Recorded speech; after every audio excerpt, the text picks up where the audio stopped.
Hello and welcome to the Mum Boss Method podcast. I'm Chrissy and I am the Mum Boss. Welcome back to another week where I'm going to talk to you about maybe something random. Who knows? I do know, I have planned it, don't worry. As normal, I'm recording this on video as well as on audio, and I don't know what is wrong with my face today, but it is very pink, very red. So if you're watching on YouTube, enjoy that, won't you? So recording this on Monday, the 18th of November.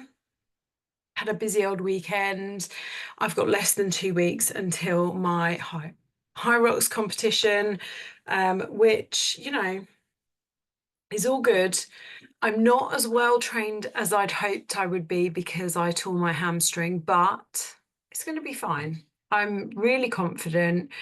Me and Deborah had a great training session together on Saturday. It was really good. And I actually enjoyed it more than I thought I would. So there you go.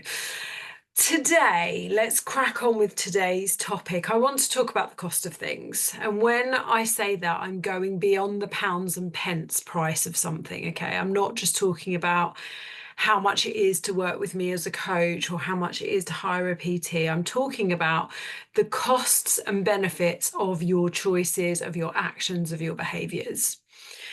And I guess the way to describe that a little more is to think about it in this way. There are consequences to every single action and decision you make or take, i.e. the cost, but there's also benefits, right?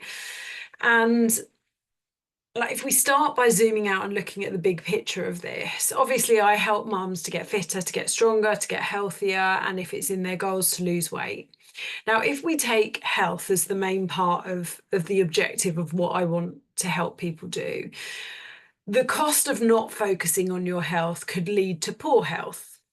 But often that's not enough for people to really grasp, and it's kind of not immediate enough. So you often hear those who are in ill health talking about how they wish they'd taken their health more seriously instead of leaving it until it was too late or something was wrong. So what I want to talk to you about today is some smaller day-to-day action and behavior examples to help you to really clearly see decisions. And let's be really clear, fat loss and weight loss and health and strength and being fitter are just a series of decisions that you take every day, okay? So let's say you stayed up late last night because you were scrolling on your phone. You've had a really busy and stressful day. You needed some downtime. But before you know it, you've been on your phone for 90 minutes. It's way past your bedtime. The benefit of that action is that you've entertained yourself for the evening. You've maybe numbed out a bit. You've not thought about the stress that you've had all day. You've laughed. You've nosed at some friends' Instagram accounts, maybe learnt a new recipe or got an idea to try something. Great. But what's the cost of that action? What's the cost of staying up past your bedtime and then not getting as much sleep? Obviously, the main cost you're going to think about is getting that less sleep. But that's not really where the cost stops in this example. So yeah, you'll get less sleep. You'll be more tired the next day. But you might also miss a workout the next day because you couldn't get out of bed. And you might also be grumpy and hungry because of that. And actually, the cost here could continue and it could compound and add up. It isn't simply the loss of a few hours sleep. So considering the cost of these actions can really help you in the moment to make them or change them, because everything you do will have a cost. Even in the moment, it might not seem like it has a cost, but it does. Okay. And it might not even seem that the cost is that much of a problem. But it's when the costs start to outweigh the benefits that's when it becomes a bigger problem, okay? And that's where the law of diminishing returns comes into play here. And I think I've talked about this on the podcast before. So this is where there might be a benefit to doing something a few times, but if you carry on, it actually becomes a cost. And I often use slices of pizza as an example here, so, or even glasses of wine. You could order a takeaway pizza with the kids and have 2 slices, and you could really enjoy those and then stop. The pizza was nice, but 2 slices of what you accounted for, that's where it was. But going to 3 slices or 4 slices would take you over your calories, and that third, fourth, or fifth slice won't taste any better than the first slice. And so that's the law of diminishing returns, because you might carry on because you're enjoying it, but actually as you carry on eating that pizza, you're moving further away from your goals. And like I say, the fifth slice of pizza doesn't taste the same as the first slice. So the consequences of your consequences or costs of your actions are there to help you make decisions. And sometimes you might think, screw it and do it anyway, especially if alcohol is involved, in my experience. But also the compounding effect of making these decisions is really important to notice. So, for example, skipping one workout won't feel or appear to be a problem. Skipping 2 will make it even easier to skip 3 or 4, right? And then skipping the workouts becomes the easier decision of all of the decisions. And that's just easier. And the hard decision becomes the one that is deciding not to skip and just go and do the workout anyway. And the same can be said for, oh, you've put your hand in the sweet jar, and then you carry on, you carry on, you carry on. And actually the harder thing becomes to stop. Whereas in the beginning, the easier decision would have been not to have started.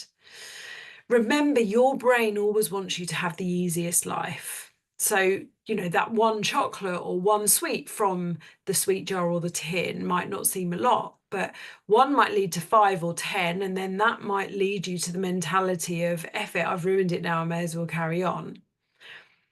And we can look at this from lots of angles too, and I think I've used some of these examples in the past. I've got a cleaner, right, who comes every week, and I also have someone that does my ironing.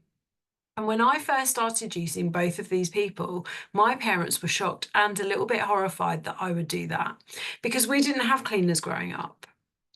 And much of this comes down to what you value and what's important to you.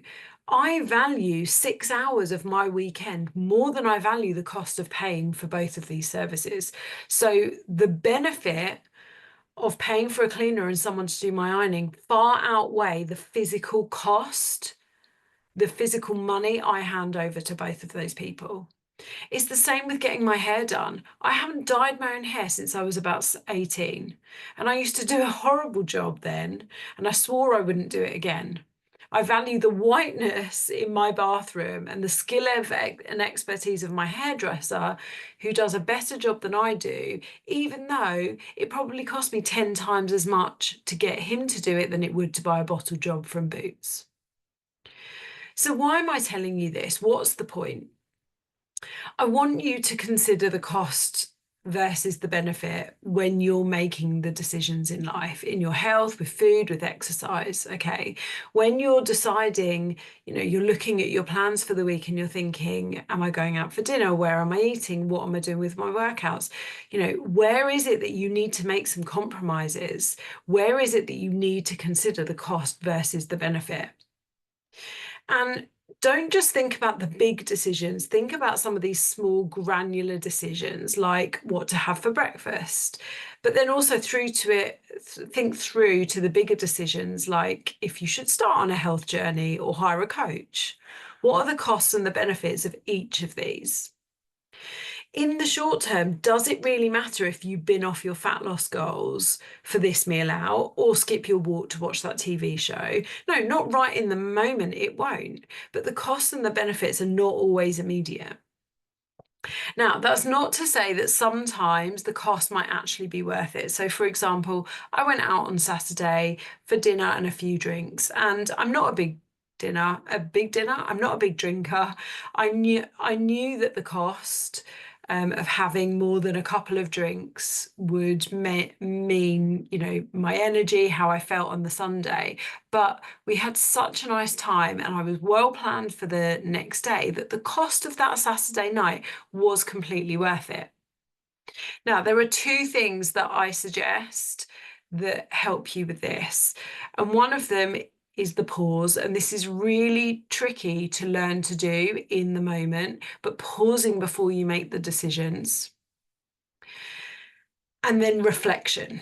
So reflecting on the decisions you've made and how well those decisions when and how you might change them in the future. Now, with the pause, one of the things that I always recommend my clients do is plan their weeks, make their decisions ahead of time, wherever possible, because that helps you to start planning for what's going on and also helps you to remember the pause before you make the decisions. It's so much easier to pause, think about the cost and the benefit when you're not in the moment and having that pressure piled on top of you to make a decision right now. Okay, so this is just a short, sharp one this week. I didn't want to go into a load of boring theory for you, but I really hope that this makes you think about how some of those small little decisions that you are making can actually add up to be much bigger decisions and have much bigger either costs or benefits. If you want to talk to me more about how I can help you with your health and fitness journey, do check out the links in the show notes. I would love to chat to you. Have an awesome week, everyone, and I'll speak to you later. Bye.